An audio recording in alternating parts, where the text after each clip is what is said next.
दोस्तों जय भीम।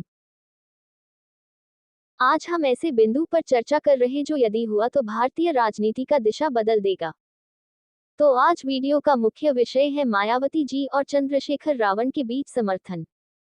दोस्त ऐसे ही वीडियो के लिए मेरे चैनल जय भीम एक विचारधारा को लाइक शेयर सब्सक्राइब करें। तो आइए चलते हैं आज की वीडियो पर। भारतीय दलित राजनीति में मायावती और चंद्रशेखर आजाद रावण दो प्रमुख चेहरे हैं जो सामाजिक न्याय, बहुजन एकता और दलित अधिकारों की बात करते हैं।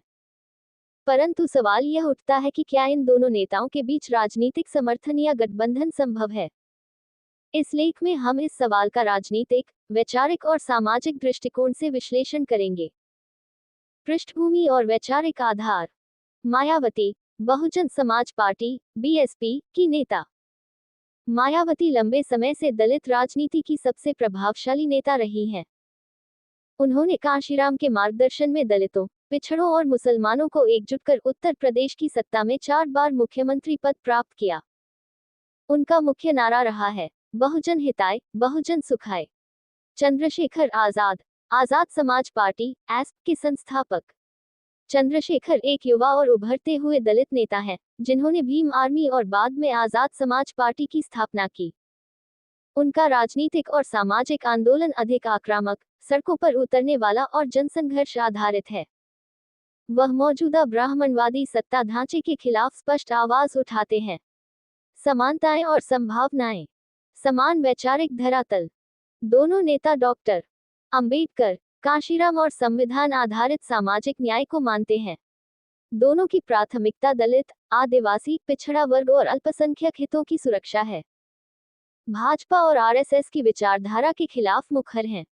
राजनीतिक लक्ष्य समान, बहुजन एकता को मजबूत करना, ब्राह्मणवादी वर्चस्व और जातिवाद के खिलाफ संघर्ष, उत्तर प्रदेश और राष्ट्रीय स्तर पर बहुजन नेतृत्व की स्थापना। युवाओं में लोकप्रियता। चंद्रशेखर आजाद विशेषकर युवाओं में लोकप्रिय हैं। मायावती के पास एक स्थायी और वफादार दलित वोट बैंक है। टकराव और बाधाएं। राजनीतिक अहम और नेतृत्व की लड़ाई।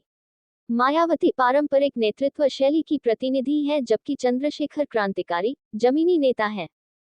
दोनों में से कौन नेतृत्व करेगा, यह एक बड़ा सवाल है।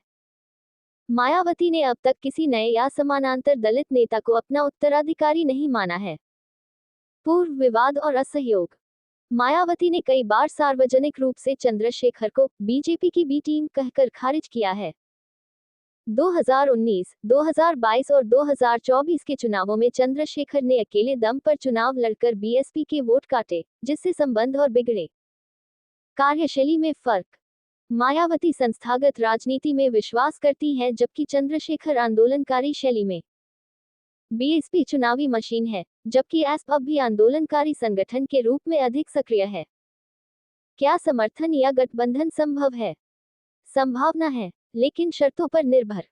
यदि भाजपा को हराना प्राथमिक लक्ष्य बन जाए, यदि मायावती चंद्रशेखर को स्वीकार करने को तैयार हो, या चंद्रशेखर समर्थन के बदले नेतृत्व की शर्त न रखें, यदि दोनों दलों के कार्यकर्ता निचले स्तर पर सहयोग को तैयार हों। भविष्य की रणनीति क्या हो सकती है? मायावती की रणनीति, चंद्रशेखर की रणनीति।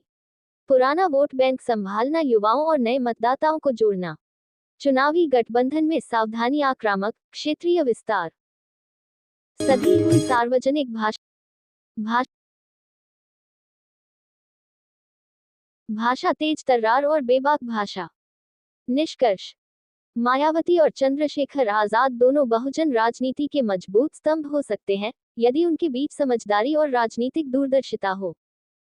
अगर वे अपने अपने अहम को छोड़कर दलित, पिछड़े और अल्पसंख्यकों के साझा हित के लिए एकजुट हों, तो भारतीय राजनीति में एक बड़ा परिवर्तन आ सकता है। परंतु फिलहाल ऐसा समर्थन संभव तो है, लेकिन इसके लिए दोनों नेताओं को संवाद, समझौता और साझा रणनीति की ओर बढ़ना होगा।